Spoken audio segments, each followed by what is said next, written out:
अस्सलामुअलैकुम, good morning Lahore, सुबह खैर जनाब। एक नए दिन और एक नई सुबह के साथ मैं हूँ आपकी होस्ट मुनीबा आसिफ और आप देख रहे हैं अपना पसंदीदा प्रोग्राम जागो लाहौर, इस उम्मीद और इस दुआ के साथ कि आप लोग इस वक्त जहाँ कहीं भी होंगे ठीक ठाक होंगे और पुरसुकून जिंदगी गुजारने की कोशिश भी कर रहे होंगे और गुजार भी रहे होंगे और अपने इर्द गिर्द खुशियाँ भी बिखेर रहे होंगे।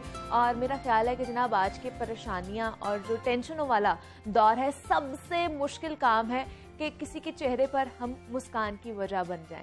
तो हमें हर नए दिन के साथ ये कोशिश करनी चाहिए कि हम किसी के चेहरे पर नागवारी लाने के बजाय मुस्कुराहट लाने की वजह बने। और ये कुदरत का भी असूल है कि इंसान जो बोता है वही काटता भी है। और अगर आप किसी की मुस्कुराहट की वजह बनेंगे तो कोई आपकी मुस्कुराहट की वजह भी बनेगा, और अगर आप किसी की परेशानी का सबब बनेंगे तो कोई ना कोई आपके लिए परेशानी भी पैदा करेगा, आपकी राह में रुकावट भी जो है वो हायल करेगा। तो बाज़ औक़ात हम इंसानों के साथ जो है अच्छा करते हैं, लेकिन उसका सिला हमें इंसानों से नहीं चाहिए, हमें अल्लाह की तरफ से मिलता है। तो इसलिए जनाब हमें हमेशा कोशिश करनी चाहिए, अच्छे की उम्मीद करनी चाहिए और इसी तरह अपनी ज़िंदगी गुजारनी चाहिए।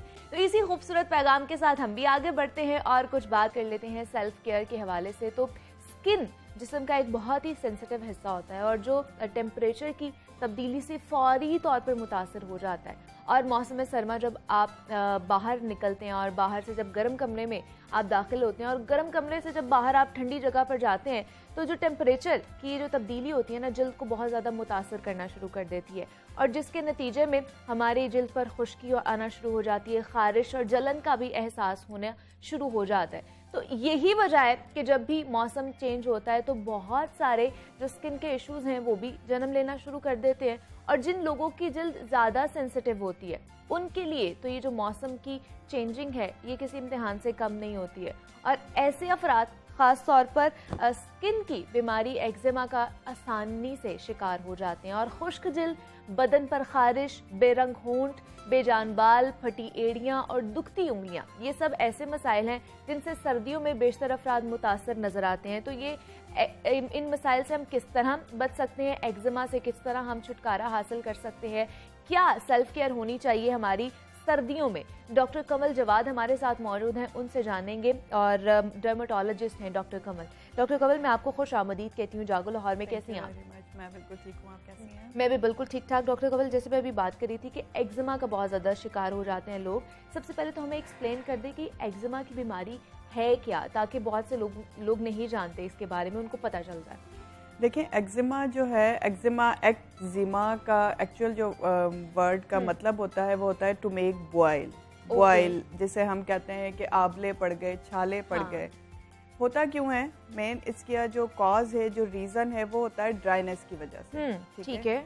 कुछ लोग ऐसे होते हैं जिनकी बॉडी के अंदर उनका जो इम्यून सिस्टम होता है वो बचपन से ही बहुत वीक होता है। उस इम्यून सिस्टम के वीक होने की वजह से जब भी वेदर चेंज होता है, इधर वो विंटर हो या फिर समर हो, तो उनकी स्किन पर सबसे पहले इफेक्ट होता है। जब सर्दियाँ आती हैं जैसे जैसे, तो इंसान की जो बॉडी है, हमारा टेम्परेचर डेफिनेटली डिफरेंट होता है। लाइक हम अंदर बैठे हैं तो हम लोगों ने हीटिंग की होती है, बहुत अच्छे से एटमॉस्फेयर को मेंटेन किया होता है, लेकिन जैसे ही बाहर निकलते हैं तो जितनी ठंड है, और आजकल जितनी ठंड है, तो हमारी स्किन का और हमारी पूरी बॉडी के टेम्परेचर का इंटरप्शन हो जाता है बाहर के एटमॉस्फेयर के साथ। तो जिन लोगों का इम्यून सिस्टम ऑलरेडी वीक होता है उनकी स्किन पर इस ड्राई एटमॉस्फेयर का, हवा का बहुत गहरा असर होता है। तो सबसे पहले डेफिनेटली हमारी स्किन उस एटमॉस्फेयर को फेस करती है, तो स्किन में ड्राइनेस हो जाती है।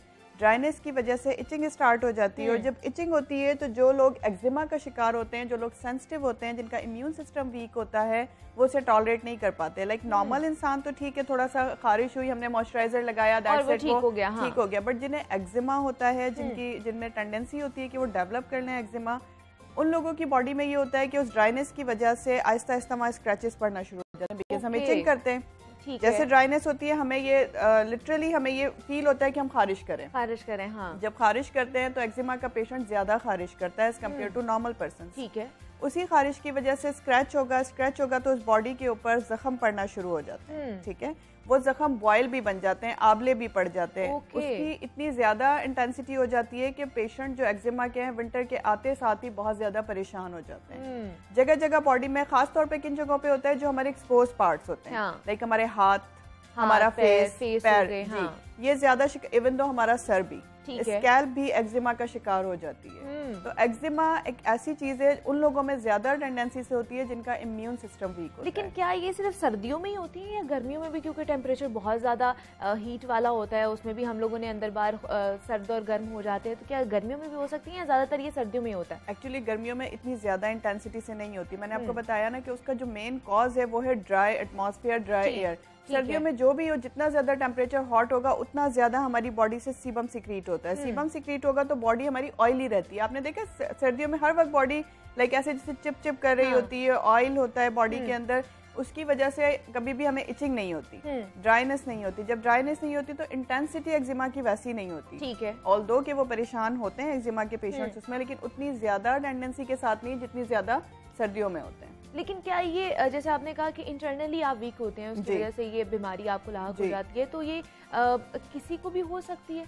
बिल्कुल किसी को भी हो सकती है जिसका भी इम्यून सिस्टम वीक होगा, ठीक है, जिसके जीन्स में ये प्रॉब्लम ऑलरेडी मौजूद है, जिसे किसी भी चीज से एलर्जी है। 3 चीजें इसको एग्जैजरेट करती हैं, बढ़ाती हैं। ठीक है, आपका इम्यून सिस्टम नंबर 1, नंबर 2 आपका उस एटमॉस्फेयर में जाना जो आपको सूट नहीं कर रहा। अगर आप एलर्जेंस हैं किसी भी चीज के साथ, तो जैसे ही इम्यून सिस्टम वीक वाला बंदा उस चीज के करीब जाएगा उसकी एलर्जीज एक्टिवेट हो जाएंगी। ठीक है, और तीसरा एक ऐसा बंदा जो कि ऑलरेडी इन चीजों को फेस कर रहा है लेकिन फिर भी इन चीजों को फेस करने के बावजूद भी वो केयर नहीं कर रहा। ठीक है, उसे पता है कि उसे एक्जिमा है और उसे विंटर में केयर करनी चाहिए, लेकिन अगर वो केयर नहीं कर रहा है तो ये सब चीजें उसे एग्जैजरेट करती हैं। तो किस तरह की केयर करनी चाहिए? मतलब एक नॉर्मल इंसान को भी अपनी जो है सेल्फ केयर के हवाले से क्या चेंजिंग्स लेकर आनी चाहिए अपनी लाइफ में जब सर्दियां स्टार्ट हो जाती हैं, और फिर एक्जिमा वालों को किस तरह की करनी चाहिए? देखिए, एक कॉमन हमारे पास ये कॉन्सेप्ट है कि जैसे ही मौसम चेंज होता है हम लोग मॉइस्चराइजर्स का, क्रीम्स का, लोशन का, ऑयल का इस्तेमाल बढ़ा देते हैं। लेकिन सबसे पहले मैं एक एक्जिमा के पेशेंट की बात करूंगी बिकॉज हमारा टॉपिक आज एक्जिमा है। तो एक्जिमा के पेशेंट को जो मोस्टली एहतियात करनी चाहिए, अपनी बॉडी को ज्यादा से ज्यादा मॉइस्चराइज रखना चाहिए। ठीक है, उसके लिए बेस्ट ये है, क्योंकि आप हर वक्त हाथ में क्रीम लोशन लेके नहीं घूम सकते ना। आपने वजू करना है, आपने पानी का इस्तेमाल भी करना है डेफिनेटली। जैसे ही आप पानी को टच करेंगे, जैसे ही हाथ ड्राई हुआ है आपको फौरन इचिंग स्टार्ट हो जाएगी। तो उसके लिए विदिन अ सेकंड ये चीज हो रही होती है उन लोगों में जिनमें टेंडेंसी ज्यादा है। ठीक है, तो उसके लिए बेस्ट ये है कि जब भी आप शावर, दिन में शावर 1 मरतबा लें। ठीक है, ये जरूरी है कि लेना चाहिए। ऐसा नहीं है कि अगर सर्दियां हैं तो इसका मतलब आप 1-1 हफ्ते ना नहाएं। शावर आपको डेली लेना चाहिए। जब आप शावर लेते हैं तो शावर लेने के बाद एक मैं आसान सी घरेलू टिप बता रही हूँ हर बंदे के लिए, ये एक्जिमा के नहीं नॉर्मल लोग भी यूज कर सकते हैं। आपने अपना शावर कंप्लीट किया, उसके बाद आपने आधी बाल्टी या आधा टब जो भी आप यूज कर रहे हैं उसको पानी से भरा, उसमें 2 चम्मच आपने आलमंड ऑयल डाल, उसे मिक्स करके अपनी पूरी बॉडी पे बहा लें। लेकिन ये सब आपने नहाने, अपना जब नहाना आप कंप्लीट कर लें, आपने कोई सोप यूज नहीं करना, कोई शैम्पू यूज नहीं करना, उसके बाद आपने ऐसा करना है। आप ऐसा करेंगे तो ओवरऑल आपकी बॉडी की ड्राइनेस कम हो जाएगी। लेकिन सर्दियों में हम देखते हैं कि गर्म पानी का हम लोग इस्तेमाल करते हैं। ये एक्जिमा का पेशेंट जो है वो अगर गर्म पानी का इस्तेमाल करेगा तो वो क्या बढ़ सकता है एक्जिमा इससे? बिल्कुल ऐसा होता है, क्योंकि जब गर्म पानी ज्यादा बॉडी पर, कभी भी आपको बात गर्म पानी से नहीं लेना। ठीक है, ल्यूकी वार्म वाटर आप यूज करेंगे, नीम गर्म पानी आप यूज करते हैं। ठीक है, वो ठीक है, बिकॉज आप ठंडे पानी से भी डेफिनेटली नहीं नहा सकते, और अगर ठंडे पानी का भी इस्तेमाल करते हैं उससे भी सर्दियों में बॉडी फिर आपकी ड्राई हो जाती है। आप ठंडे पानी को नहीं, आप नीम गर्म पानी का इस्तेमाल रखें नहाने के लिए। जब आप नीम गर्म पानी का इस्तेमाल रखेंगे तो आपकी बॉडी ओवरऑल ड्राई नहीं होगी। ठीक है, लेकिन अगर आप हॉट वाटर यानी गर्म पानी का इस्तेमाल करेंगे तो डेफिनेटली वो आपकी बॉडी पे इफेक्ट करेगा और डेफिनेटली आपको ड्राइनेस ज्यादा होगी, और वो एक्जिमा को भी बढ़ा सकता है। एक्जिमा को एक्सैजरेट करता है, बिल्कुल एक्सैजरेट करता है एक्जिमा को। तो फिर इससे बचाव के यही हल है कि आपने एहतियात करनी है, और किस तरह की एहतियात करनी है? मतलब ये जैसे आप बता रही हैं बहुत एक तकलीफ दे मरहला है और तकलीफ दे बीमारी भी है कि आपकी पूरी स्किन जो है इसे इफेक्ट होना शुरू हो जाती है, खासतौर पर सर्दियों में। ऐसे ही है, बिल्कुल। जो लोग एक्जिमा का शिकार हैं उन लोगों के लिए विंटर मतलब एक हम लोग उसे एंजॉय भी करते हैं, बट उन लोगों के लिए प्रॉब्लमेटिक हो जाता है बहुत ज्यादा। तो उसके लिए एहतियात बेहतरीन मैंने आपको यही बताई है कि डेली शावर में आलमंड ऑयल का इस्तेमाल नंबर 1। नंबर 2, जैसे आप शावर कंप्लीट करें, बेहतरीन जो भी मॉइस्चराइजर आपकी बॉडी को सूट करता है वो लगाएं। कोई स्पेसिफिक नहीं, बट जो आपको सूट करता है वो आप जरूर अपनी बॉडी पर अप्लाई करें। हर उस चीज़ से अवॉइड करें जो आपके एक्जिमा को एग्जिजरेट करेगी। लाइक आपने अगर किसी फूड से एलर्जी है, जैसे नट्स हैं, पीनट्स वगैरह, हम लोग बहुत ज़्यादा ड्राई फ्रूट का इस्तेमाल हो जाता है सर्दी में ज़्यादा, लेकिन एक्जिमा के पेशेंट को बहुत ज़्यादा ड्राई फ्रूट्स खाने से भी उसकी जो टेंडेंसी है बीमारी की वो बढ़ सकती है। ठीक है। तो इसीलिए हर वो चीज़ जो आपकी बीमारी को, जैसे मछली का खाना, ठीक है, समटाइम लोगों को वीट से भी इवन दो हो जाती है, ठीक है, सोयाबीन से हो जाती है एलर्जी। एक्जिमा के पेशेंट्स को पता होता है, लाइक वो क्योंकि बहुत टाइम से, मोस्टली बचपन से ही सफ़र कर रहे होते हैं, तो उन्हें अंदाज़ा होता है कि हम क्या चीज़ खाते हैं तो हमारी बीमारी ज़्यादा एग्जिजरेट हो जाती है। तो वो एहतियात करें हर उस चीज़ से जो उन्हें एलर्जिक कर रही है, जो उनकी बीमारी को एग्जिजरेट कर रही है। तो उसमें ये खाने की चीज़ें भी शामिल हैं, एटमॉस्फेयर भी शामिल है, गर्म पानी भी शामिल है, और मॉइस्चराइजर का ज़्यादा से ज़्यादा इस्तेमाल करना इसको कहीं ना कहीं कम कर देता है। और दूसरा डॉक्टर कमल ये बता दें कि किस एज ग्रुप से ये शुरू होती है, या किसी भी एज में ये हो सकता है एक्जिमा जो है? देखिए, एक्जिमा बाज़ लोग ऐसे होते हैं जिनकी जीन्स में होता है, जिनकी जेनेटिक्स में होता है, उन्हें बचपन से स्टार्ट हो जाता है, ठीक है। लेकिन ऐसा भी होता है कि जैसे जैसे उनकी स्किन जैसे जैसे एज बढ़ती जाती है वो ज़्यादा मसला होता जाता है। नहीं, कभी कभी ऐसा भी होता है कि जैसे जैसे एज बढ़ती जाती है उनकी एक्जिमा की टेंडेंसी कम होती चली जाती है, बिकॉज समटाइम उनका इम्यून सिस्टम बूस्ट कर जाता है। उनका इम्यून सिस्टम अगर अच्छी केयर है, अच्छी डाइट है, तो उनका इम्यून सिस्टम अच्छा हो जाता है। अगर इम्यून सिस्टम अच्छा हो जाता है तो उससे उन्हें ये फायदा होता है कि उनकी जो बीमारी है वो उससे लड़ने के काबिल हो जाती है, वो कम होती जाती है। तो उम्र के साथ साथ सम टाइम ऐसा होता है, अच्छी हाइजीन, अच्छे एटमॉस्फेयर में, कि कम भी हो जाती है। दूसरा, एक्जिमा के साथ साथ जैसे मैं बात करी थी कि हेयर डैंड्रफ का बहुत ज्यादा मसला होना शुरू हो जाता है, खासतौर पर सर्दियों में। उससे हमें बताइए कि किस तरह हम बच सकते हैं सर्दियों में। डैंड्रफ तो हर किसी को होता है, वो मर्द हो या फिर खवातीन। जी बिल्कुल ऐसे ही है। अगेन मैं यही कहूंगी कि वाटर, आपने जो भी पानी यूज करना है नहाने के लिए, वो वार्म वाटर नहीं होगा, ठीक है। क्योंकि वार्म वाटर आप इस्तेमाल करेंगे, नीम गर्म पानी से सर धोएंगे, ठीक है। ऐसा नहीं है कि आप सर धोना बंद कर देंगे तो आपकी डैंड्रफ ठीक हो जाएगी। डेली वॉश करने से डैंड्रफ कम होती है। इसे बार बार मैं रिपीट करती हूँ, ऑलमोस्ट अपने हर शो पे रिपीट करती हूँ कि डेली शावर लेने से आप बहुत सारे मसले मसाइल से बच जाते हैं, ठीक है। लेकिन ये सर्दियों में क्यों ज्यादा बढ़ जाती है? डैंड्रफ इसलिए सर्दियों में बढ़ जाती है क्योंकि गर्मियों में हम ठंडा पानी इस्तेमाल करते हैं, सर्दियों में एक तो एटमॉस्फेयर ड्राई, हवा ड्राई चल रही है सारी, ठीक है। उसके बाद आप गर्म पानी का इस्तेमाल करते हैं तो डैंड्रफ एग्जिजरेट हो जाती है। बेसिकली डैंड्रफ एक फंगस है, ठीक है, और वो सर्दियों में आपकी स्कैल्प में ज्यादा ग्रो करती है बिकॉज ऑफ द ड्राइनेस। तो इसीलिए सर्दियों में वो ज्यादा बढ़ जाती है, बिकॉज आप सारी चीजें देखिए, वो फैक्टर्स हैं जो उसको एग्जैजरेट करते हैं, तो इसीलिए सर्दियों में बढ़ जाती है। बचने के लिए बेहतर ये है कि आप कोई भी मेडिकेटेड शैम्पू यूज करें और मेडिकेटेड ट्रीटमेंट लें जिनको डैंड्रफ है, क्योंकि डैंड्रफ वालों को बहुत नुकसान पहुंचाती है। बिल्कुल ऐसे डॉक्टर कंवल जवाद हमारे साथ मौजूद थी, डर्मेटोलॉजिस्ट हैं। डॉक्टर कंवल, बहुत शुक्रिया आपके वक्त का, आप यहाँ पर आई हैं। और जिस तरह हम बात कर रहे थे एक्जिमा और डैंड्रफ के हवाले से कि इसे किस तरह हम बच सकते हैं, तो आप लोगों ने अपनी जो है स्किन केयर के हवाले से बहुत ज़्यादा एहतियात करनी है। और यहाँ पे मुझे एक छोटी सी ब्रेक लेनी है, आपने कहीं नहीं जाना, मिलते हैं इस ब्रेक के बाद।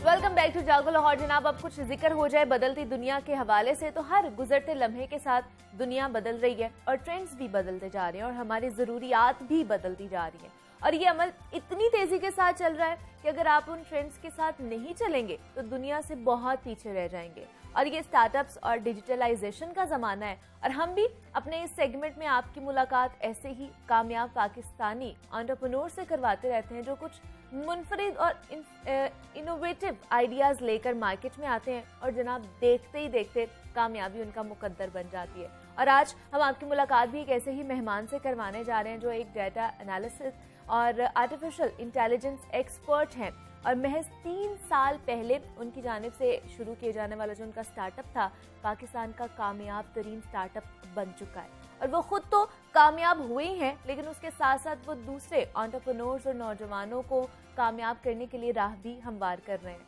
तो उनकी कामयाबी और खिदमात का एतराफ़ करते हुए उन्हें सदारती अवार्ड बराए हुस्न कारकर्दगी से भी नवाजा जा चुका है। तो स्टार्टअप का आगाज़ कैसे करें और उसे कामयाब कैसे बनाएं, इस हवाले से आज हम बात करेंगे। हमारे साथ इस वक्त मौजूद हैं उमैर मजीद हैं, एंटरप्रेन्योर हैं। उमैर, मैं आपको खुश आमदीद कहती हूँ जागो लाहौर में। कैसे हैं आप? अल्हम्दुलिल्लाह। उमर, आप एक अकम्पलिश्ड एंटरप्रेन्योर हैं और आपने जो 3 साल पहले अपना एक स्टार्टअप स्टार्ट किया और अब वो एक कामयाब तरीन स्टार्टअप बन चुका है, तो मुझे बताइए कि जब कोई स्टार्टअप अपना स्टार्ट करता है तो उसको किन किन चीज़ों का ख्याल रखना चाहिए कि वो आपकी तरह कामयाब हो जाए और वो थोड़ी ही देर में जो है वो अपना स्टार्टअप जो है वो देखें, इसमें अगर आप देखते हैं तो जो सॉफ्टवेयर इंडस्ट्री है वो दो तरह से काम करती है। एक आपकी प्रोडक्ट बेस्ड कंपनीज होती हैं और एक आपकी सर्विस बेस्ड कंपनीज होती हैं। ठीक है। प्रोडक्ट बेस्ड कंपनीज में आपके सामने फूड पांडा की एग्जांपल है, एयरलिफ्ट की एग्जांपल है कि जिनको आप टेक्नोलॉजिकली यूज़ करते हैं, ये फेसबुक की एग्जांपल है और उसके थ्रू आप रेवेन्यू जनरेट करते हैं। और दूसरी जो कंपनीज होती हैं वो सर्विस बेस्ड होती हैं कि आप रोजाना कोई ऐसी सर्विसेज अपने क्लाइंट्स को देते हैं और उसके अगेंस्ट आप उसको चार्ज करते हैं। ठीक है। तो अब आप सबसे पहली चीज़ जो देखनी है कि जो प्रोडक्ट डेवलपमेंट कंपनीज हैं वो एक बड़ा लॉन्ग राउट है। लॉन्ग राउट में क्योंकि उसमें एक मोटिवेशन चाहिए, उसके बाद आपके पास सक्सेस गारंटीड नहीं है, आपको एक रेवेन्यू स्ट्रीम चाहिए, ठीक है, और उस प्रोडक्ट के अराउंड मतलब आपको एक मार्केट फिट चाहिए। अक्सर ये होता है कि जो एक आप आइडिया लेके आते हैं वो उस टाइम के लिए तो बड़ा कह लें कि मौजू होता है, लेकिन आपको जब 1 साल या 2 साल लगते हैं उसको बनाने में, उसके बाद वो आउटडेटेड हो चुका होता है। ठीक है। तो प्रोडक्ट बेस्ड कंपनीज के अपने चैलेंजेस हैं। सर्विस बेस्ड कंपनीज के अंदर फिर आपको चूंकि you can start from scratch, आपको अगर कोई इन्वेस्टमेंट नहीं है, आपके पास सिर्फ एक मोटिवेशन है, तो आप उससे स्टार्ट कर सकते हैं। ओके। तो ये तो पहले एक फंडामेंटल डिफरेंस है। फिर एक और जो चीज़ होती है कि जो चीज़ कामयाबी की तरफ लेके जाती है वो इन प्रोसेसेस को समझना है कि एक ऑर्गेनाइजेशन एंड टू एंड कैसे चलती है। कि अगर मैं आपको बताता हूँ कि चाहे वो सर्विस बेस्ड कंपनी हो चाहे वो प्रोडक्ट बेस्ड कंपनीज हैं, हमारी सॉफ्टवेयर कंपनीज के अंदर तकरीबन 10 डिपार्टमेंट्स मौजूद होते हैं। ओके। ठीक है। अब एक डेवलपमेंट माइंडसेट का जब बंदा आता है, जैसे मैंने कंप्यूटर साइंस में ग्रेजुएट किया, तो मुझे ये लगता था उस टाइम पे कि जो डेवलपर है सिर्फ वो ही सारा कुछ करता है, बाकी लोग तो उसको मतलब कह लें कि उनकी कोई कंट्रीब्यूशन नहीं है। लेकिन जब मैं इस साइड पे आया, कंपनी रन की, उससे पहले भी मैंने कुछ कंपनीज के साथ काम किया, तो समझ आया कि वो जो डेवलपमेंट करना है वो सिर्फ 20% ऑफ द पार्ट है। उससे पहले उसके रिक्वायरमेंट फेजेस होते हैं जिसमें आप रिक्वायरमेंट्स को गैदर करते हैं, उसके बाद फिर आप उसके मतलब मार्केटिंग प्रोडक्ट्स की कर रहे होते हैं, फिर डेवलपमेंट में आपका मैनेजर उसको आपको ब्रेक डाउन करके दे रहा होता है, उसमें छोटा सा पार्ट आप उसको करते हैं डेवलपमेंट का, फिर उसके बाद उसकी क्यूए होती है, उसके बाद उसकी डेवऑप्स होती है, तो कुछ टेक्निकल टर्म्स हैं। हाँ। लेकिन इवेंचुअली आई थिंक ये एक फंडामेंटल जो डिफरेंस है कि लोग बहुत ज़्यादा स्टार्टअप्स में ज़रूर आ रहे हैं, प्रोडक्ट बनाना चाह रहे हैं, कि प्रोडक्ट के अगेंस्ट एक कॉन्टिन्यूस इन्वेस्टमेंट चाहिए। ओके। दूसरा राउट ये हो सकता है कि जैसे मैं अक्सर कहता हूँ कि जो सर्विस बेस्ड कंपनीज होती हैं उससे आप रेवेन्यू जनरेट करते हैं, और उसके बाद जैसे फॉर एग्जांपल हमारी जो कंपनी है अभी सर्विस बेस्ड है, now within these 3 years we have generated a particular revenue, और अब हम प्रोडक्ट की तरफ आएंगे क्योंकि अब हमें वो जो फाइनेंशियल इम्पैक्ट है, मतलब वो जो फाइनेंशियल उसके ऊपर जितनी भी कह लें कि कॉस्ट आएगी वो हमने पहले ही उसको किया हुआ है, एक्सपीरियंसेस गेन किए हुए हैं। और एक और जो चीज़ होती है सर्विस बेस्ड कंपनी में कि आप किसी और के पैसे पे बेसिकली वो गेन कर रहे होते हैं, अपना एक्सपीरियंस गेन कर रहे होते हैं, तो ये एक डिफरेंस है। और ये आई थिंक ये थोड़ा सा, लेकिन आपको क्या लगता है बड़ा फैक्टर क्या है जो स्टार्टअप्स अपना स्टार्ट करते हैं लेकिन वो नाकाम हो जाते हैं थोड़ी ही देर में? क्या बड़ी कॉज क्या है? नॉर्मली इसमें ये होता है कि जो फाउंडर्स हैं या तो वो समझते हैं कि फौरन डिग्री करेंगे और डिग्री के बाद इस तरफ जाएंगे। ठीक है। जैसे मैंने आपको बताया कि 10 डिपार्टमेंट्स हैं, मुझे इसकी अंडरस्टैंडिंग कहाँ से आई कि मैंने इधर पाकिस्तान के one of the biggest software house में काम किया फॉर लाइक एक साल के लिए। ठीक है। जब मैं उसका पार्ट बना तो फिर मुझे समझ आई कि अच्छा ह्यूमन रिसोर्स फैक्टर क्या होता है, जो सैलरी आती है उसकी खुशी क्या होती है, अगर आपका बॉस आपको जो अप्रेजल देता है वो किस क्राइटेरियाज की बेस पे दे रहा होता है, उसमें आपकी सॉफ्ट स्किल्स कितनी इंपॉर्टेंट होती हैं, कि मार्केटिंग डिपार्टमेंट कितनी इंपॉर्टेंट होती है। तो फंडामेंटल जो एक चीज़ मुझे लगता है कि मिसिंग है वो ये कि ग्रेजुएट को प्रोसेसेस का आइडिया नहीं है। ठीक है। या वो एक स्पेसिफिक चीज़ के अंदर तो माहिर होता है, फॉर एग्जांपल अगर मार्केटिंग का माहिर है तो मार्केटिंग पे तो पैसा लगा देगा, लेकिन ऑन दी अदर साइड उसका प्रोडक्ट उस काबिल नहीं होगा। तो जब भी लोग आते हैं तो वो प्रोडक्ट इतना अच्छा नहीं होगा, या फिर प्रोडक्ट बहुत अच्छा होगा और उसको मार्केटिंग नहीं करनी आती होगी, तो वो प्रोडक्ट जो है मैसेज तक पहुंचा नहीं होगा। तो ये एक फंडामेंटल इशू है जिसकी वजह से हम ये मतलब अपना कुछ भी स्टार्ट करने से पहले, अपना स्टार्टअप स्टार्ट करने से पहले उसका एक्सपीरियंस होना बहुत ज़्यादा ज़रूरी है। ये नहीं है कि आप ग्रेजुएट हुए हैं तो आप रातों रात अपना स्टार्टअप स्टार्ट कर सकते हैं, पहले एक्सपीरियंस होना चाहिए आपको। दूसरा, पाकिस्तान में अगर अपने स्टार्टअप स्टार्ट करना है, ये एंटरप्रेन्योर बनना है, तो लोगों को किन किन चैलेंजेस का सामना करना पड़ता है? कौन से अभी भी चीज़ों में हम लैग कर रहे हैं? देखिए मेरे ख्याल में ये एक शायद क्योंकि नेक्स्ट जनरेशन है वो हम लोगों की है, ठीक है, ये तो उसमें एक जो फंडामेंटल इशू जो मुझे नज़र आ रहा है वो ये कि थोड़ी सी जल्दबाजी है। ठीक है। एक तो लोगों को ओवरनाइट सक्सेस का ज़रा ज़्यादा वो है, तो कुछ ऐसी हैं कि हमारे पास कोई ऐसी चीज़ें भी आई हैं जिसकी वजह से लोग फेम में आए हैं। ठीक है। फॉर एग्जांपल एक मीम वायरल होती है तो लोग सेलिब्रिटीज़ भी बन रहे हैं, तो लेकिन उसमें मतलब कोई बुराई नहीं है। इवेंचुअली चीज़ ये है कि उसकी वजह से लोग फिर बहुत ज़्यादा उस पाथ में आ जाते हैं कि हमारा भी कोई ऐसा जो है वो लगेगा। लेकिन एक जो गारंटीड सक्सेस है वो एक लॉन्गर आउट में ज़रूर है कि अगर आप एक कॉन्टिन्यूस एफर्ट करते हैं, कंसिस्टेंट एफर्ट करते हैं, तो आपको कामयाबी मिलनी है। लेकिन लोग एक अनसर्टेन कामयाबी के पीछे भाग रहे हैं कि जिसमें उनको लगता है कि बस अभी कोई तुक्का लगेगा और हम जो है ओवरनाइट कुछ ना कुछ अचीव कर लेंगे। ठीक है, तो एक ये स्पेसिफिक इशू मुझे नजर आ रहा है। ठीक है, क्योंकि जो एंटरप्रेन्योरशिप माइंडसेट है उसमें बहुत सारे अप्स एंड डाउन हैं। ठीक है, मैं एक एग्जांपल देता हूँ कि ये ऐसी है कि जैसे आपने पहाड़ पे चढ़ना है, जब भी आप स्ट्रेट चढ़ने की कोशिश करेंगे तो आप स्लिप करेंगे, और स्लिप करेंगे तो फिर आप गिरेंगे और उसमें आपकी टांगे भी टूट सकती हैं, आप जान से भी जा सकते हैं। ठीक है, तो इवेंचुअली ये आपको ऊपर नीचे मतलब इट्स अ वेरी जिगजैग राउट। कभी आपको ऐसे डिसीजंस लेने पड़ते हैं जो आपकी तबीयत नागवार गुजरते हैं।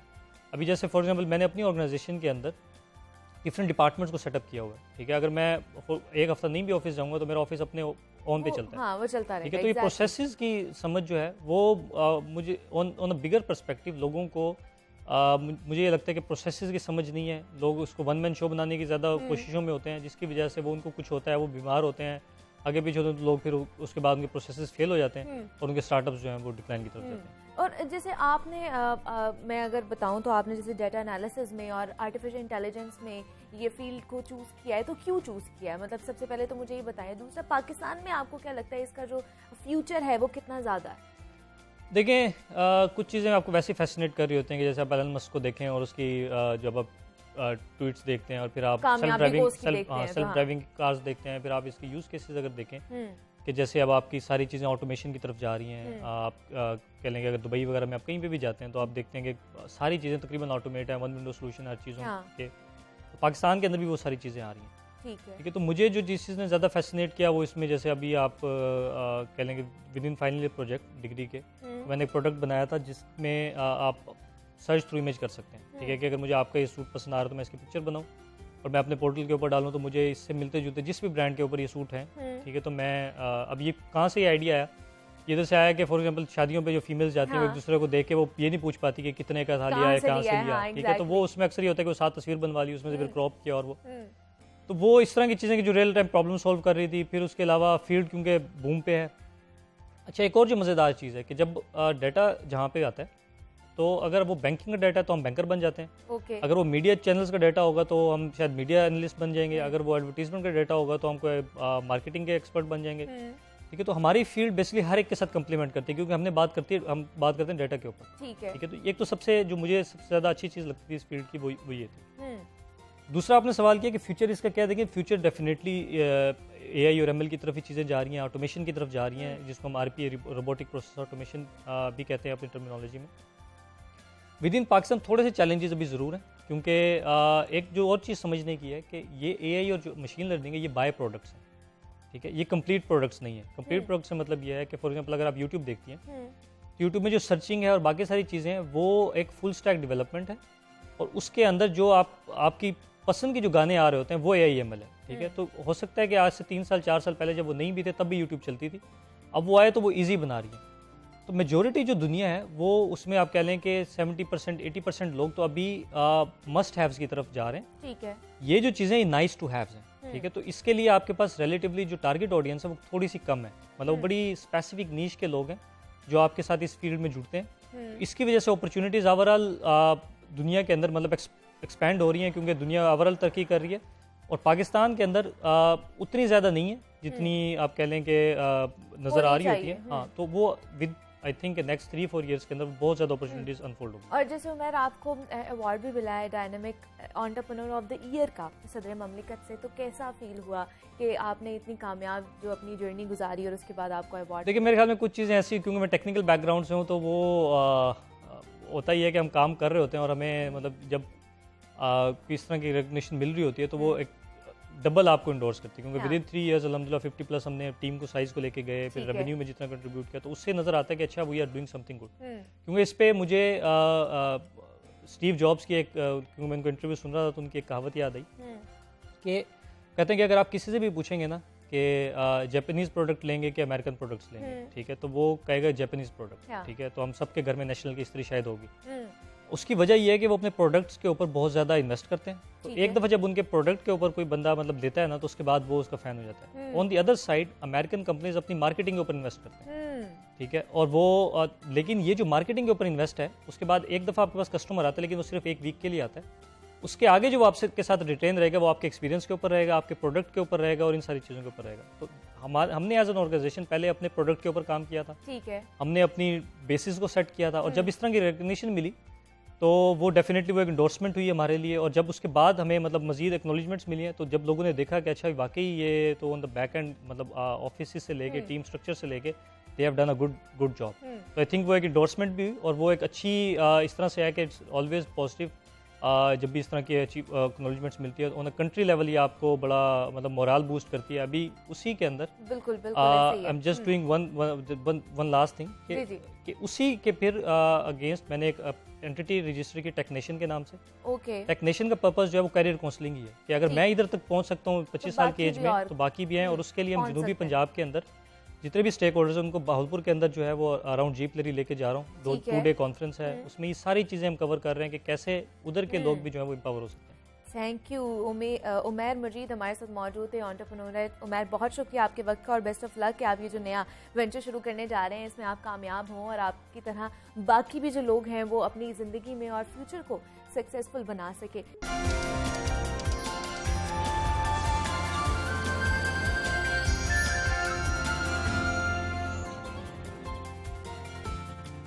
वेलकम बैक टू जागो लाहौर। जनाब, सेगमेंट है ये हमारा लाहौर की दुनिया, जिसमें हम लाहौर और लाहौरियों के मसाइल डिस्कस करते हैं जो हर गुजरते दिन के साथ कम होने के बजाय बढ़ते जा रहे हैं। और जैसे जैसे लाहौर की आबादी बढ़ रही है वैसे वैसे लाहौर के बासियों के मसाइल भी बढ़ते जा रहे हैं। तो लाहौर की शनाख्त को बरकरार रखने के लिए उसकी आबादी के फैलाव को रोकना निहायत ज़रूरी हो गया था, क्योंकि जिस रफ्तार से ज़रई ज़मीनें रिहायशी मंसूबों में तब्दील हो रही थी, आने वाले सालों में ग़ज़ाई किल्लत का सामना करना पड़ सकता था हम सबको। और वज़ीर आज़म इमरान खान इस खतरे से कई सालों से आगाह भी कर रहे हैं और इसलिए अब लाहौर की आबादी के फैलाव को रोकने के लिए दुबई की तर्ज पर एक शहर बसाने की तैयारियां की जा रही है। ये माहौल दोस्त शहर दरियाए रावी के किनारे बसाया जाएगा, जिसमें कसीरुल मंजिला इमारतें बनाई जाएंगी और उस मंसूबे पर बड़ी तेजी के साथ हम काम भी जारी होते हुए देख रहे हैं। और इस मंसूबे को तेजी के साथ मुकम्मल करने के लिए रावी अर्बन डेवलपमेंट अथॉरिटी भी बनाई गई है। और इस मंसूबे के खदोखाल क्या है, कौन कौन सी सहूलियात मैसर की जाएंगी और इस मंसूबे को माहौल दोस्त करार दिया जा रहा है, इसकी क्या वजह है, इन सब मामलात पर आज हम बात करेंगे। हमारे साथ इस वक्त मौजूद है काशिफ कुरैशी हैं, तर्जुमान है रावी अर्बन डेवलपमेंट अथॉरिटी के। सर, मैं आपको वेलकम कहती हूँ जागो लाहौर में। कैसे हैं आप? Thank you Muneeba, I am really good. Sir, जैसे अभी मैं बता रही थी कि इस रावी अर्बन डेवलपमेंट जो है इस पे काम कर रही है और इसका जो फेज़ 1 है उसका भी आगाज हो चुका है, तो हमें बताइएगा कि कब तक ये मुकम्मल हो जाएगा और दुबई की तर्ज पर एक नया शहर बसाया जा रहा है, तो रावी के किन एतराफ पर जो है इसको बसाया जाएगा? तो देखिए, रावी जो रिवर है इसको हम वर्ल्ड का लार्जेस्ट वाटर फ्रंट डिक्लेयर कर रहे हैं। ठीक है। और हम क्लेम करेंगे 46 किलोमीटर, इससे बड़ा दुनिया में वाटर फ्रंट कोई नहीं है। इसकी स्टार्टिंग पॉइंट जो है लाहौर मोटरवे के पास एक साइफन जो है साइड से इंडिया की तरफ से आता है, वहां से इसका प्रोजेक्ट स्टार्ट है, जो कि रिवर को हम ट्रीट कर रहे हैं और it comes back to Lahore towards Lahore side. ठीक है। और तकरीबन ये 412 किलोमीटर का एरिया है, जिसमें फेज 1 जिसका आपने मेरे से पूछा वो तकरीबन 44,000 एकड़ के बराबर है। और total project is actually more than Islamabad, larger than Islamabad. तो it's one of those largest projects in Pakistan जो कि इससे पहले कभी प्लान सिटीज इस तरह की नहीं बनी और ग्रीन सिटीज इससे पहले कोई नहीं बनी। जो फेज 1 का आप पूछ रहे हैं, I think it's gonna take at least I think 5 to 7 years times के खदोखाल आपके सामने आ जाएंगे। तो 10 सालों में इसकी पूरी शक्ल आपके सामने निकल के आ जाएगी। तो अभी क्या सिर्फ डॉक्यूमेंटेशंस मुकम्मल की हैं और क्या जो पेपर वर्क होता है सिर्फ वो मुकम्मल हुआ है? नहीं, इसका पहला जो प्रोजेक्ट का जो फर्स्ट जो पार्ट है जोन जिसको हम सैफायर बे कहते हैं, वो ऑलरेडी अवार्ड हो चुका है और वो एक पाकिस्तान का एक लार्जेस्ट कंसोर्टियम है और एक ग्लोबल इसमें सऊदी ब्रांड भी है, वो भी शामिल है, उन लोगों ने हमसे लिया है और इसका प्रोजेक्ट का बिल्कुल बहुत जल्द स्टार्ट हो जाएगा। ठीक है। तो इसमें मुझे बताइए सर कि ये सिर्फ रेजिडेंशियल एरिया होगा या वहाँ पर उसको ऑफिसेज भी बनाए जाएंगे या और भी चीज़ें वहाँ पर होंगी? तो इसमें तकरीबन 60% जो है रेजिडेंशियल है और 40% डिफरेंट दूसरे कंपोनेंट्स हैं। इसमें आप एंटरटेनमेंट सिटी से लेके medical city, education city, commercial city और गवर्नमेंट सिटी भी है। तो it is not only the residential but it is only like it, बहुत सारे और भी कंपोनेंट्स होंगे जो कि इसका पार्ट होंगे। तो किस तरह की बिल्डिंग्स जो है वो किस तरह प्लान आउट किया गया है, बनाई जाएंगी, घर किस तरह के बनाए जाएंगे वहाँ पर? रेजिडेंशियल कंपोनेंट की हम अगर बात करें तो इसमें मुख्तलिफ विलाज हैं, 10 मरले से लेके 1 कनाल से लेके और मुख्तलिफ किस्म के कंपोनेंट्स होंगे जो कि जो वो होंगे घर होंगे। इसके अलावा जो हाई राइज बिल्डिंग्स हैं, मिड राइज बिल्डिंग है, वो भी इसमें होंगी। तो mix commercial, mix development, mix urban development होगी और ग्रीन कंपोनेंट्स पूरी सोसाइटी होगी। प्लस इसके अलावा रेजिडेंशियल के अलावा बाकी मैंने आपको अर्ज किया कि बाकी तमाम कंपोनेंट्स भी होंगे इसमें। तो इस शहर को बसाने के लिए हमें फंड्स के वाले से बताइए, वो आपको गवर्नमेंट दे रही है या और भी आपके पार्टनर्स हैं जो इसमें फंडिंग कर रहे हैं? नहीं, इसमें गवर्नमेंट हमें बिल्कुल भी फंड नहीं कर रही है, प्योरली सेल्फ सस्टेन प्रोजेक्ट है। हाँ। इसमें होता ये है कि हम एक प्रोजेक्ट हम बनाते हैं, उसको हम स्पॉन्सर्स के लिए ऑब्वियसली मार्केट करते हैं, और फिर उसके बाद हमारे पास इन्वेस्टर्स आते हैं, वो लोकली भी हो सकते हैं और ग्लोबल इन्वेस्टर्स भी हो सकते हैं, और वो आके उस प्रोजेक्ट को डेवलप करते हैं हमारे लिए, और उसके जो सेल्स प्रोसीड्स होते हैं वो हमें वापस मिलते हैं, और उससे आगे फिर हम फर्दर जो उसकी डेवलपमेंट करते हैं, जिसमें रिवर है, इंफ्रास्ट्रक्चर है, वेस्ट वाटर ट्रीटमेंट प्लांट है, और बाकी जितने भी प्रोजेक्ट्स होते हैं वो हम करते हैं। ठीक है, मतलब गवर्नमेंट आपको 1 रुपया भी नहीं देगी? गवर्नमेंट इसमें कोई नहीं, कंप्लीटली सेल्फ सस्टेन प्रोजेक्ट है। ठीक है, ये आप अपने तौर पर ही बना रहे हैं, और बाकी भी और जो पार्टनर्स हैं गवर्नमेंट की पूरी स्पॉन्सरशिप है, गवर्नमेंट का पूरा इसमें तमाम किस्म की सपोर्ट ऑब्वियसली है, and we are the government authority. Exactly, वो प्रॉब्लम नहीं है, बट फंडिंग के हवाले से जहाँ तक बात करें तो वो हम कंप्लीटली सेल्फ सस्टेन्ड हैं, हम उसको खुद मैनेज करते हैं। और जैसे हम देखते हैं कि दुबई बड़ा महंगा एक शहर समझा जाता है, तो जब ये दुबई की तर्ज पर बन जाएगा तो क्या ये भी शहर एक महंगा तरीन होगा? नहीं, इस प्रोजेक्ट का सबसे ब्यूटी यही है कि ये कॉम्बिनेशन ऑफ डिफरेंट सेगमेंट्स हैं। इसमें आपको हाई एंड किस्म की प्रॉपर्टीज भी मिलेंगी, बट जो मिड और लो जो साइड की प्रॉपर्टीज वो भी मिलेंगी, और वो हर किस्म की जो इनकम ग्रुप्स हैं वो इसको परचेज कर सकेंगे। तो ये ऐसा हरगिज़ भी नहीं, ये इंप्रेशन थोड़ा सा गलत है कि ये सिर्फ एक सर्टन जो कैटेगरी है उनके लिए बनाया गया, तो इस तरह नहीं है। और इसमें नया पाकिस्तान जो है, जो प्रोजेक्ट प्राइम मिनिस्टर साहब का जो है, वो भी उसके कंपोनेंट्स भी इसमें होंगे, जो तो इसके लिए मतलब ये काफी हर किस्म की कैटेगरी के लिए होगा। मतलब ये लोगों के लिए अफोर्डेबल होगा, ये नहीं है कि सिर्फ एक ही जो कैटेगरी है हमारी अपर क्लास वो ही इसको अफोर्ड कर सकते हैं। नहीं, बिल्कुल भी मुख्तलिफ सेगमेंटेशन हुई है, और मुख्तलिफ इनकम ग्रुप के जो लोग होंगे तमाम के तमाम इसको परचेज कर सकते हैं। लेकिन जो इसकी इन्वेस्टमेंट है, जैसे हम दुबई की बात करें, दुबई की तर्ज का ही बन रहा है, तो क्या ये बैरून मुल्क से ही ज्यादातर इन्वेस्टमेंट आएगी इसकी? क्या लगता है आपको? नहीं, जिस तरह पहला प्रोजेक्ट मैंने बताया आपको, वो इटसेल्फ शो करता है कि पाकिस्तान के टॉप 12 बिजनेस हाउसेस ने इसमें एंगेज किया है। अच्छा। तो लोकल ही ग्रुप्स हैं, और एक जो है ना बाहर का ग्रुप है जिसने इसमें इन्वेस्ट किया है। तो ये हरगिज भी ऐसा नहीं है कि बाकी लोकल ग्रुप्स नहीं आएंगे, हमने उनका कॉन्फिडेंस पहले लिया है, उसके बेसिस पर फिर हम बाहर गए और अब हम ग्लोबल इन्वेस्टर्स को भी एंगेज कर रहे हैं। It's gonna be combination of both the local investors as well as the foreign investors, दोनों लोग आएंगे, और ऑब्वियसली इसकी इन्वेस्टमेंट अकॉर्डिंगली होगी। ठीक है, ये तो आप बड़ा अच्छा एक काम कर रहे हैं कि दुबई की तर्ज पर एक शहर बना रहे हैं, लेकिन बहुत ज़्यादा तनकीद भी हो रही है इस पे, माहौलियात के हवाले से बहुत ज़्यादा इस पर तनकीद होती है कि पहले ही हमारा जो शहर लाहौर है वो बहुत सारे मसाइल का शिकार है, और जो ज़रई ज़मीनें हैं वो कम होती जा रही हैं, उन पर जो है तामीरात शुरू हो जाती हैं। तो इस हवाले से क्या कहते हैं आप, इसमें कितनी हकीकत है? और इस मंसूबे के बाद ख़ासतौर पर कहा जा रहा है कि जो फूड इनसिक्योरिटी के हवाले से हमारे मसाइल हैं वो मज़ीद बढ़ जाएंगे, इस पे क्या कहेंगे? देखिए, 2-3 चीजें हैं इसकी। पहली बात तो ये है कि लाहौर के जो चैलेंजेस हैं उसमें पोल्यूशन के चैलेंजेस हैं, उसमें कंजेशन के चैलेंजेस हैं, रोड इंफ्रास्ट्रक्चर के चैलेंजेस हैं। जब तक हम ऑल्टरनेटिव एक ऑप्शन नहीं देंगे और अर्बन शिफ्ट होता रहेगा तो हमारे लिए बहुत ज्यादा प्रॉब्लम बढ़ते जाएंगे।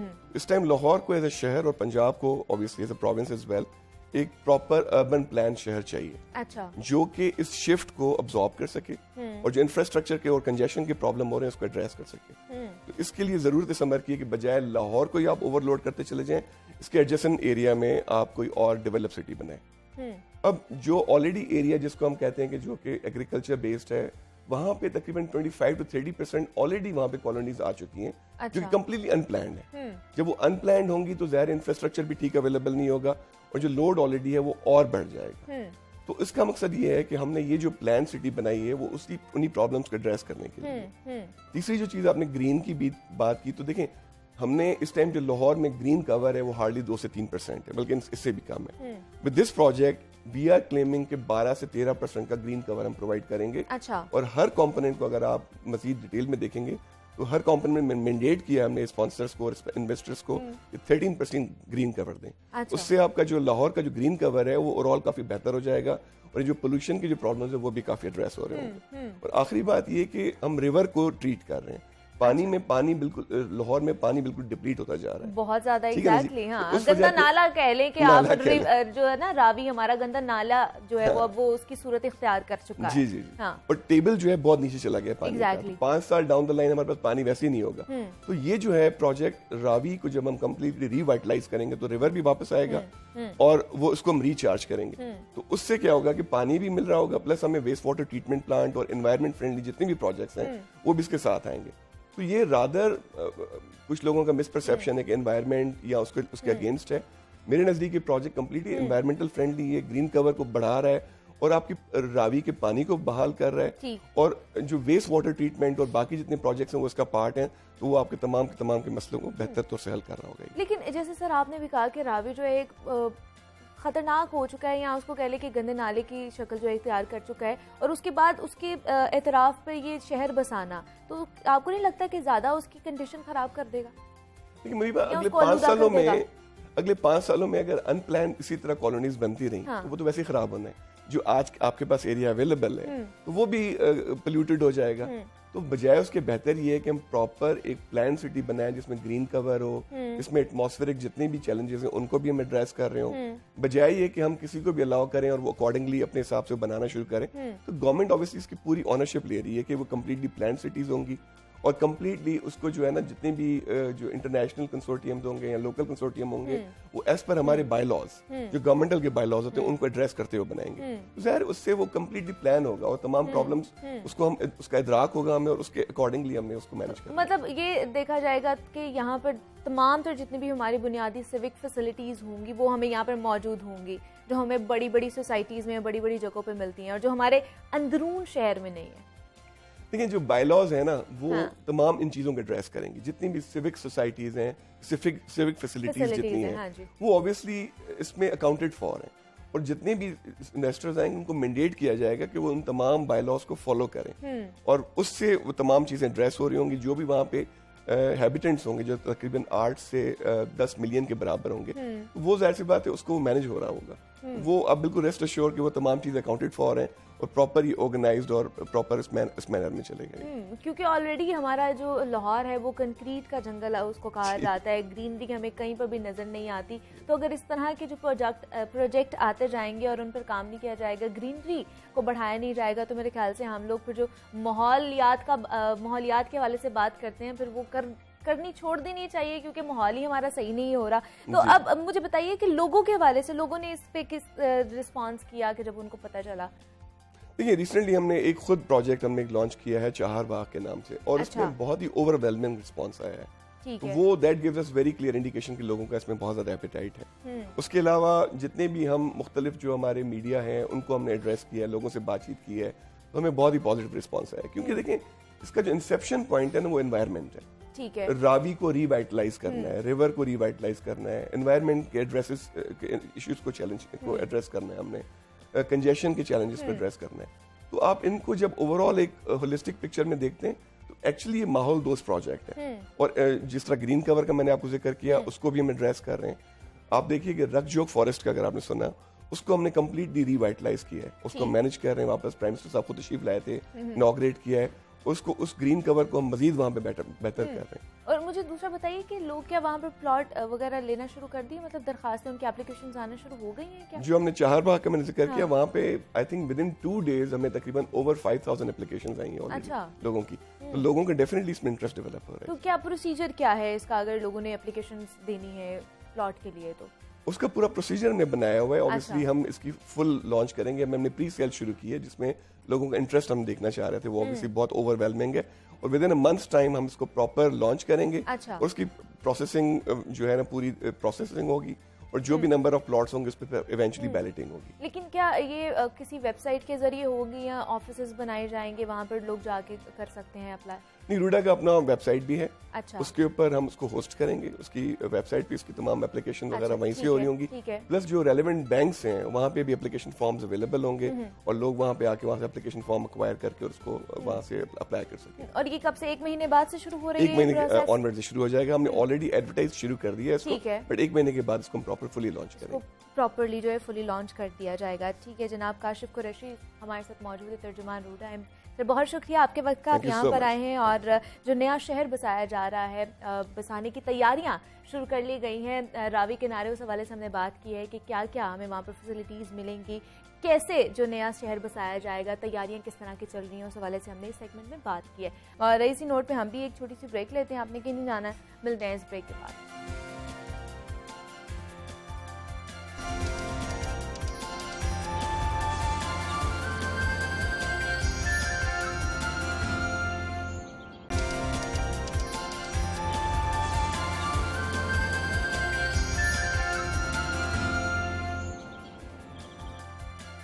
वेलकम बैक टू जागो लाहौर। जनाब, अब कुछ बात हो जाए आर्ट और आर्टिस्ट की, तो फनून लतीफ़ा किसी भी माशरे की तरक्की, उसकी सकाफत और पहचान में निहायत ही अहम किरदार अदा करता है।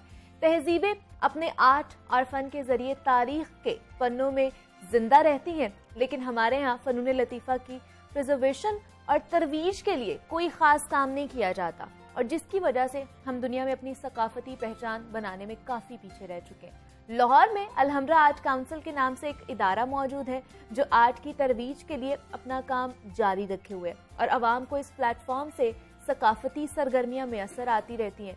एग्जीक्यूटिव डायरेक्टर अलहम्रा जुल्फ़िकार अली जुल्फ़ी के ज़रिए सदारत होने वाला अहम इजलास में 24वें 10 रोज़ा अलहम्रा ड्रामा फेस्टिवल को भी ख़त्मी शक्ल दे दी गई है। और ये जो फेस्टिवल है ये 20 तारीख से शुरू होगा और 29 जनवरी तक पेश किया जाएगा। तो इस फेस्टिवल में कौन कौन से ड्रामे पेश किए जाएंगे, इस हवाले से तैयारियां कितनी मुकम्मल हो चुकी हैं और इस फेस्टिवल का मकसद क्या है, इस हवाले से आज हमने बात करनी। हमारे साथ इस वक्त मौजूद हैं एग्जीक्यूटिव डायरेक्टर अलहम्रा जुल्फ़िकार अली जुल्फ़ी साहब हैं, उनको खुशामदीद कहते हैं और उनसे जानते हैं जनाब ये सारे नया जो इनका इनिशिएटिव है उस हवाले से। सर मैं आपको खुशामदीद कहती हूँ, जागो लाहौर में कैसे हैं आप? थैंक यू सो मच, बहुत अच्छा लगा सुबह सुबह आपकी इस खूबसूरत प्रोग्राम में आना। बहुत शुक्रिया सर आपका कि आप सुबह सुबह आ गए। और जैसे हमने देखा कि अलहम्रा कोरोना की बंदिशों के बाद अब बिल्कुल एक्टिव हो चुका है और चीज़ें की जा रही, इवेंट्स वहाँ पर मुनक़िद किए जा रहे हैं। अब 10 रोज़ा ड्रामा फेस्टिवल भी उसको भी ख़त्मी शक्ल दे दी गई है। तैयारियों के हवाले से बताइएगा, हमें मुकम्मल कर ली गई हैं तैयारियाँ उसकी क्या?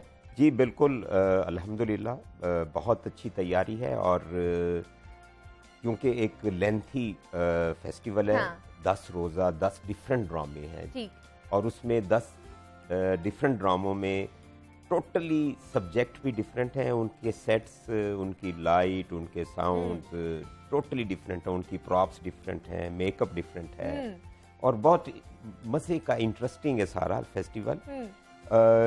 कोई सीरियस प्ले है, अच्छा। कोई कॉमेडी प्ले है, कोई कॉस्ट्यूम बेस्ड प्ले है, कमाल के प्लेस होंगे। मैं बल्कि आपसे भी गुजारिश करूंगा और आप देखने वालों को भी मैं कहूंगा कि वो लोग आएं। जरूर जरूर। फ्री एंट्री है, कोई इशू नहीं है, लेकिन एक शर्त होगी कि मास्क के साथ एंट्री होगी, विदाउट मास्क बिल्कुल एंट्री नहीं की जाएगी और लाजमी तौर पर आप लोगों ने अपनी जो है वैक्सीनेशन भी करवानी है। जी जी डेफिनेटली। और क्योंकि एक अरसे के बाद वैक्यूम था, बहुत अरसा, बहुत कम थी एक्टिविटीज, हम सोशल मीडिया पर चले गए थे और उस पर हम ये करते थे कि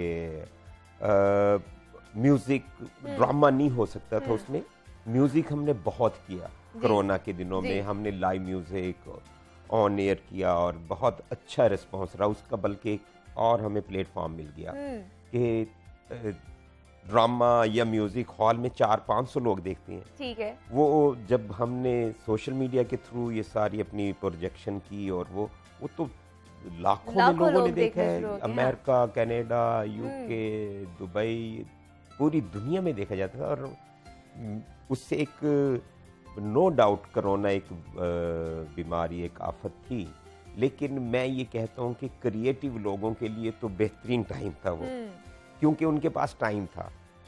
बीइंग अ आर्टिस्ट अगर मैं बात करूं, क्योंकि मेरे पास इतना टाइम था, सारा दिन लॉक होते थे घर में, तो क्या करते, म्यूजिक डायरेक्टर ने नई कंपोजिशंस बना ली, एग्जैक्टली, राइटर ने नए प्लेज लिखे, पेंटर्स ने पेंटिंग्स बनाई, इतना काम किया लोगों ने और वो बहुत क्रिएटिव काम है, वो अब निकल रहा है। ये मतलब जहाँ पर लोग इसकी वजह से इफेक्ट हुए, वहाँ पर बहुत से लोगों ने अपने जो हिडन स्किल्स हैं उनको इम्प्रूव किया है। हाँ किया है। और ये जो फेस्टिवल है ना, हाँ जी, ये भी नए प्लेस हैं सब, ठीक है, ये उसी दौर के लिखे हुए और उसी टाइम में कंसीव किए हुए प्लेस है और ये इसका एक, मैं हमेशा से कहता हूँ, इसका जो लिटरेचर और आर्ट होगा आफ्टर कोरोना वो बहुत डिफरेंट होगा, बहुत डीप होगा, क्योंकि लोगों को सोचने का, अपने आप को कुरेदने का टाइम मिला है, राइटर्स को, पेंटर्स को, किसी भी क्रिएटिव पर्सन। तो दूसरा सर हमें बताइए कितने जो है इसमें ड्रामास पेश किए जाएंगे? 10 दिन में 10 ही ड्रामास होंगे और कितने जो थिएटर ग्रुप्स हैं इसमें हिस्सा ले रहे हैं? एक्चुअली मैं आपको बताऊं कि मुझे ये जानकर बहुत खुशी हुई, खैर पहले भी था पता, बेशुमार ग्रुप्स हैं। अच्छा। अभी मैंने ये 10 ग्रुप के बाद मैंने सोचा कि इसको और मजीद ऐड करें। अब वो मेरा ख्याल है कोई 10-12 और ऐसे ग्रुप्स हैं जिनको इसमें मौका नहीं मिल सका, क्योंकि एक दिन में 2 प्लेस करना बहुत मुश्किल, इसलिए उसका सेट की रिक्वायरमेंट डिफरेंट होती है हर प्ले की, तो वो ऑडियंस का आना जाना मुश्किल है। सो इंशाल्लाह जिस स्पीड से, जितने शौक से लोगों ने इसमें हिस्सा लिया ग्रुप्स ने, तो मुझे लग रहा है कि नेक्स्ट मंथ या आफ्टर 2 मंथ हमें फिर एक और फेस्टिवल करवाना पड़ेगा। जी, That's good. और मज़े की बात यह है कि इसमें यंग आर्टिस्ट हैं, सब नए लोग हैं, यूथ की इन्वॉल्वमेंट बहुत है। बिल्कुल। और इतने क्रिएटिव है हमारी यूथ, आप सोच नहीं सकते, क्योंकि उनके पास जो नॉलेज है, उनके पास जो एक सोशल मीडिया के थ्रू, गूगल के थ्रू उन्होंने जो थिएटर को पढ़ छोड़ा है, जो नई टेक्निक्स को पढ़ छोड़ा है, और जो एक्सपेरिमेंट्स वो करते हैं, हम पुराने लोग नहीं कर पाते। बिल्कुल ऐसे ही। और अलहमरा को हमने देखा भी है कि वो नया जितना भी टैलेंट है, यंगस्टर्स हैं, वो चाहे सिंगर्स हो जाएं, क्रिएटिविटी उनके अंदर भरी हुई होती है और वो उनको प्रमोट भी करते हैं, उनके हवाले से वो इक़दामात करते रहते हैं, कुछ ना कुछ इवेंट करते रहते हैं, ताकि जो लोग आए वहाँ पर आके अपनी स्किल्स जो है वो कर सके। तो आप मुझे बताइए इसका मकसद क्या है? मतलब सिर्फ तफरीह है? अगर मैं इस इवेंट की बात करूँ कि कोई मकसद भी रखा गया है, इस ड्रामे की थीम भी रखी गई है? मकसद इसके बेशुमार मकासद है। नंबर 1 तो ये है कि एक जो क्लासिक स्टाइल है ड्रामे का, वो जिंदा रहना चाहिए। उसके करने वाले और देखने वाले लाइव हों और ताकि एक दूसरे से सीखें, क्योंकि जो थिएटर वैसे कमर्शियल थिएटर है उसका तो कोई हाल नहीं है ना। बिल्कुल, एग्जैक्टली। और उसकी ऑडियंस ही टोटली डिफरेंट हो गई है। ये जो क्लासिकल ड्रामा है, जो असल ड्रामा है, इसकी ऑडियंस अलग है, इसके करने वाले लोग अलग है। नो डाउट इनको कमर्शियली वो एक प्लेटफॉर्म नहीं मिलता, तो क्योंकि ये भी ड्रामा फेस्टिवल फ्री में हमने एंट्री, इसकी कोई टिकट नहीं है। ठीक है। सो ये अलहमरा आर्ट सेंटर की अवलीन तरजीह है कि जो ओरिजिनल और रीजनल आर्ट है ना, उसको जिंदा रखना है हमने, और लोगों को ट्रेन करना है, नए लोगों को। अभी जो आपने बात की थी नए लोगों की, नए सिंगर, एक्टर्स की, इसमें मैं आपको बताता हूँ कि Lahore arts council, Alhamra art centre, youth के जितनी भी एक्टिविटीज़ हैं, हम उनको हॉल फ्री में देती हैं। हम उनको गैलरी फ्री में देती हैं एग्जीबिशन के लिए। कोई म्यूज़िक करना चाहे उनको हॉल फ्री में देती हैं। फिर एक जो हमारी academy of Alhamra academy of performing arts है, वो भी मैं तो कहूँगा पाकिस्तान की एक वाहिद ऐसी जगह है अलहमरा आर्ट सेंटर, जहाँ पर कोई 10 से 12 डिफरेंट चीज़ें वहाँ पर आर्ट की, फ़नून लतीफ़ा की सिखाई जाती हैं। जैसे फाइन आर्ट्स की है, पेंटिंग है, स्केचिंग है, स्कल्पचर है, इंस्ट्रूमेंटल म्यूज़िक है, sitar, guitar, flute, tabla, violin, classical dance, singing, और बहुत मिनिमम उसकी फी है 1000 रुपया फी है बस। सो ये एक नर्सरी है। और वैसे ही लाहौर तो फिर लाहौर है, आपको मालूम है लाहौर में तो आर्ट ऐसे ग्रो करता है जैसे मट्टी जो लाहौर की, इसमें इसका जो खमीर है ना, वो आर्ट के लिए बहुत जबरदस्त है, जरखेज है हमारी मट्टी जो लाहौर की, जो टैलेंट के हवाले से। पूरे पाकिस्तान का टैलेंट। सोचें कि मैं भी अगर कहीं और शहर से आया हूँ तो लाहौर की यात्रा बहुत ज़रूरी आर्टिस्ट के लिए, क्योंकि देखें यहाँ पर सबसे पुराना art college Mayo school of art, जो कि अब नेशनल कॉलेज ऑफ आर्ट्स है, वो यहाँ है। फिर फिल्म इंडस्ट्री का मेन हब बॉम्बे या लाहौर था। ठीक है। तो यहाँ पर म्यूजिक, यहाँ पर पेंटिंग, यहाँ का आर्किटेक्चर देख लें आप, यहाँ कैसे नहीं इंस्पिरेशन मिलती। इतना खूबसूरत आर्किटेक्चर है, दुनिया का बेहतरीन आर्किटेक्चर लाहौर में है। सो लाहौर तो एक आर्ट का गढ़ है, तो ऐसे ही है। उसका गढ़ अलहमराट सेंटर है। मैं तो ये क्लेम करता हूँ कि पाकिस्तान का जो कल्चरल और आर्ट का सिटी वो लाहौर है, और लाहौर की जान अलहमराट काउंसिल है। बिल्कुल ऐसे ही। और सर ये भी पिछले दिनों ये गजल फेस्टिवल भी हुआ है अलहमरा में, उसके हवाले से भी हमें बताइएगा कैसा एक्सपीरियंस रहा वहाँ पर, लोगों की कैसी रिस्पांस रहा वहाँ? वही देखें, गजल एक ऐसा अंग है गायकी का जिसमें लोग जो नए बच्चे हैं वो कम आते हैं, क्योंकि वो एक स्लो प्रोसेस है, एक बहुत क्लासिकल आर्ट है ना, इसकी जो लर्निंग है बहुत स्लो है, एक डिटेल में ग्रामर इसकी और है क्लासिकल आर्ट। एग्जैक्टली।